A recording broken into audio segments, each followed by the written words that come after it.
सभी भाइयों को नमस्कार। ब्यूटी रानी ब्लॉग्स में आप सभी लोगों का स्वागत व अभिनंदन है। मैं उम्मीद करता हूं कि आप लोग एकदम से स्वस्थ होंगे, मस्त होंगे और अपने अपने काम में व्यस्त होंगे।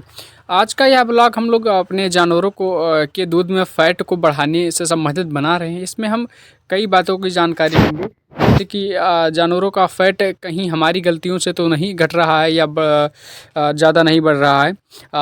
क्या क्या सावधानियां हो सकती हैं उनके बारे में भी हम लोग चर्चा करेंगे। खिलाने पिलाने में क्या सावधानियां हमको रखनी चाहिए, इनके बारे में चर्चा होगी। और कुछ मेडिसिन्स के बारे में भी हम लोग देखेंगे कि क्या क्या दिया जाए जिनकी वजह से अपने जानवरों को भी फ़ायदा हो और दूध भी बढ़े, साथ साथ में फैट भी बढ़े। इन सभी बातों पर हम लोग चर्चा करने वाले हैं। लेकिन उससे पहले मैं आप लोगों से ये कहना चाहता हूँ कि यदि आप लोगों को वीडियो पसंद आए तो वीडियो को लाइक ज़रूर कीजिएगा। और यदि आप लोग अभी तक मेरे चैनल को सब्सक्राइब नहीं किए हैं तो चैनल को सब्सक्राइब कीजिए और बेल आइकन भी जो है प्रेस कर लीजिएगा, ताकि आप हमारी वीडियो की नोटिफिकेशन आप तक सबसे पहले पहुंच सके। और कमेंट में बताइएगा कि आप लोगों को वीडियो कैसी लगी। तो चलिए फिर बिना किसी देरी के हम लोग वीडियो को स्टार्ट करते हैं। वीडियो को स्टार्ट करेंगे तो हम लोगों का पहला जो पहलू होगा, इसको मैंने दो पहलुओं में डिवाइड किया है। पहला है कि जो सावधानियां हम लोगों को देखनी चाहिए वो सावधानियां हो गई। और दूसरा पहलू जो हम लोगों का है उसमें हम लोग मेडिसिन के बारे में जानेंगे। तो पहले पहलू में जो होती हैं सावधानियाँ होती हैं। सावधानियाँ कौन सी? हमको खिलाने पिलाने में, रख रखाव में अपने जानवर को, और मशीन पे दूध ले जाते समय जो कि सावधानियाँ हमको बरतनी चाहिए। वहाँ सेंटर पे जब हम दूध ले जाएँ उस समय हमको क्या क्या सावधानियाँ बरतनी चाहिए, उनके बारे में भी हम लोग चर्चा करेंगे। तो अब हम लोग खिलाने पिलाने के बारे में चर्चा करने स्टार्ट कर रहे हैं। पहला नंबर तो हम लोग जो सानी देते हैं उसके बारे में ये है कि हमको सानी देते वक्त हमको ये सावधानियाँ रखनी है कि बहुत ज़्यादा पानी का इस्तेमाल ना करें।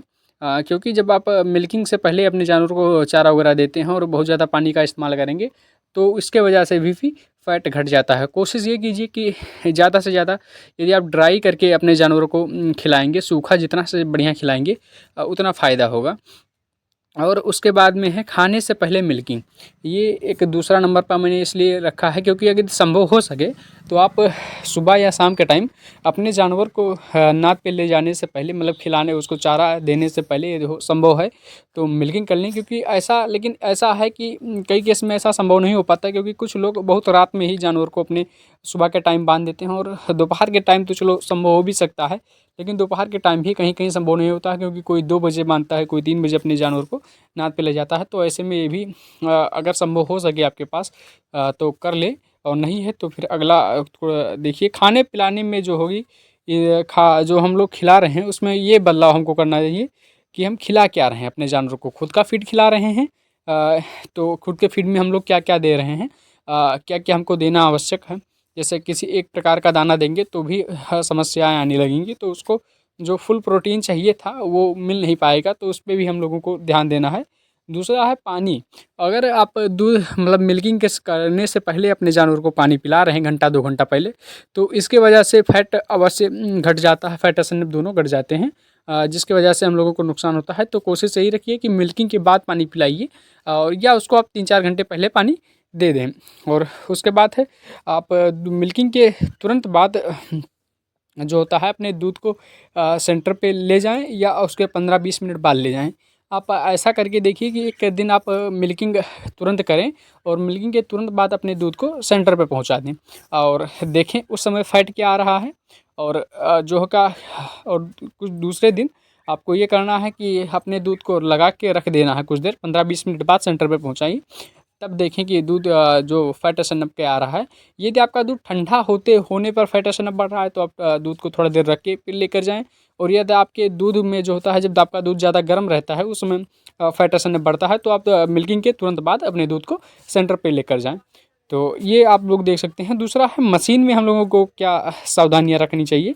मशीन में पहले दूध अपने लगाएं या बाद में, मतलब कहने का मतलब है कि आप सुबह सुबह पहुँचे, मिल्क मशीन की धुलाई वगैरह वो कर लिया है सेंटर वाला, और आप पहुँचे तो अपने दूध को तुरंत पहले बार में लगवाएं या बाद में। तो इसका मतलब ये है कि यदि आप जब वो मशीन की धुलाई करता है, तो जब मशीन की धुलाई करता है तो पानी से धुलाई होता है, ये आप लोग जानते ही हैं। तो जब मशीन की धुलाई तुरंत हुई हो और दूध आप लगाएंगे तो उसमें अंदर जो होता है धुलाई की वजह से मशीन में कुछ पानी रह जाता है, और उस समय यदि आपका दूध रखता है तो फैट एसएनएफ श्योर है कि घट जाता है। तो कोशिश ये कीजिए कि अगर इस तरीके से आपका दूध लग रहा है मशीन में पहली बार में, तो आप अपने दूध को दोबारा लगवाइए, वो वाले डिब्बी के दूध को बाल्टी में डलवा दीजिए और फिर दोबारा से उसको कहिए सैंपल ले और दोबारा से दूध लगाए। और इसके बाद हम लोग फीड में क्या बदलाव कर सकते हैं, आप किस कंपनी का फीड खिला रहे हैं और किसी विशेष इंडिविजुअल कंपनी का यदि आप फीड खिला रहे हैं और फैटेसन नहीं बढ़ रहा है या दूध घटता जा रहा है तो उसका मतलब वो फीड सही नहीं है, आप फीड को भी चेंज कर सकते हैं। और इतनी बातें तो हो गई ये सावधानियाँ वाली। अब हम लोग बात करते हैं कि मेडिसिन्स में हम लोग क्या क्या दें। तो यदि आप खुद का फीड खिला रहे हैं तब दूध मतलब फैट एसएनएफ नहीं बढ़ रहा है तो आप पहला नंबर तो आप कीजिए उसको मिनरल मिक्सचर आप लेकर आइए। और मिनरल मिक्सचर किसी भी कंपनी का आप लाइए, बढ़िया कंपनी का किसी लाकर आप उसको दीजिए, वो खिलाइए।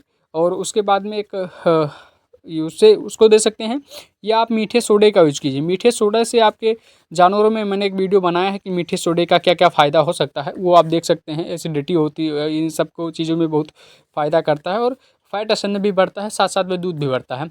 या आप एक काम कीजिए, एक दवा आती है सीएफसी बायोफिट का एक आता है, हर्बल प्रोडक्ट है, आयुर्वेदिक है, उसमें किसी प्रकार की उसके साइड इफ़ेक्ट नहीं है, तो आप सीएफसी भी दे सकते हैं।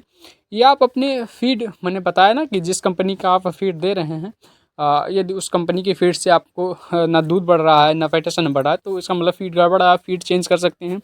और यदि आप खुद का फीड बना के दे रहे हैं तो संभव हो सके तो आप खल का इस्तेमाल ज़्यादा कीजिए। और कौन से खल का इस्तेमाल, आपके यहाँ पर सरसों का खल है तो सरसों का खल दीजिए, लेकिन यदि आपके यहाँ पर बिनौले का खल उपलब्ध है तो आप बिनौले का खल दीजिए, क्योंकि बिनौले के खल में जो होती है प्रोटीन ज़्यादा मात्रा में होती है तो उसमें फैट एसएनएफ भी बढ़ते हैं और साथ साथ में दूध भी बढ़ता है और जानवर भी बहुत स्वस्थ रहता है। बिनौले के खल जो होता है उसके बारे में हम लोग किसी दिन देखेंगे कि कितना फ़ायदेमंद है अपने जानवरों के लिए।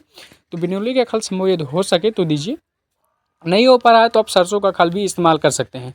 और अब लास्ट में हम लोग बात करते हैं कि एक सावधानी इसमें और बरतनी है हम लोगों को, कि यदि अपने जानवर को आप पास ज़्यादा हरा चारा है और आप पेवर हरा चारा खिला रहे हैं तो उसमें भी आपके जानवरों का फैट एसएनएफ गिर जाता है, क्योंकि हरे चारे में कोई भी हरा चारा हो उसमें पानी की मात्रा ज़्यादा होती है थोड़ा, जैसे बरसीन वगैरह तो बहुत ज़्यादा होती है, चेरी वगैरह में तो कुछ डाउन होती है। तो आप हरे चारे का पेवर इस्तेमाल ना कीजिए, आप उसका ड्राई मैटर कैलकुलेट कीजिए। यदि आप लोगों को ड्राई मैटर कैलकुलेट करना नहीं आता है तो मैंने एक वीडियो बनाई है जिसमें 20 लीटर वाली गाय के फीडिंग के ऊपर पूरी जानकारी दी गई है कि यदि आपकी गाय 20 लीटर दूध दे रही है तो उसको क्या क्या फीडिंग, कितना ड्राई मैटर देना चाहिए, कितना हरा चारा और कितना उसको दाना देना चाहिए। इन सभी चीज़ों पर बहुत बेहतरीन तरीके से हम लोगों ने एक एक चीज़ का चर्चा किया है। अब वहाँ पर मैंने ड्राई मैटर भी कैलकुलेट करना बताया है और कितना हरा चारा देना चाहिए ये भी बताया है, तो आप वो भी वहाँ से वो वीडियो देखकर अपना ड्राई मैटर कैलकुलेट कर सकते हैं। तो आज के वीडियो में हम लोग बस इतना ही रखने वाले हैं और मिलेंगे आप लोगों से किसी नेक्स्ट वीडियो में। तब तक के लिए आप लोग, यदि आप चैनल को अभी तक सब्सक्राइब नहीं किए हैं तो चैनल को सब्सक्राइब कर लीजिए।